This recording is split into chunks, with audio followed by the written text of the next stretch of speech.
So mga tol, kakatapos lang po ang laban ng WBO Super Featherweight World Champion Emmanuel Navarrete versus Oscar Valdez. Binugbog lang ni Navarrete itong si Oscar Valdez nang walang kahirap-hirap at umabot pa na ng round 12. Nahihirapan na po si Oscar Valdez dahil po sa tama sa kanyang mata. Dahil po ay pinabalik-balikan ni Navarrete ang sugat sa kanyang mata. Pero hindi pa rin ginawang Navarrete na mapabagsak niya si Oscar Valdez dahil pala ay matibay ito. Nakuha ang panalo ni Emmanuel Navarrete by unanimous decision. Sa kabilang marites naman tayo mga tol, ang ating 3 former World Division Champion Angas ng Pinas, Janril Casimiro. Dahil po ay nakita natin sa Cuadro Alas is my boy sa Facebook page niya.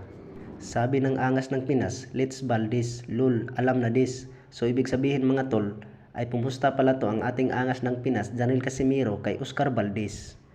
So hanggang dito lang tayo mga tol, maraming salamat sa inyong panonood.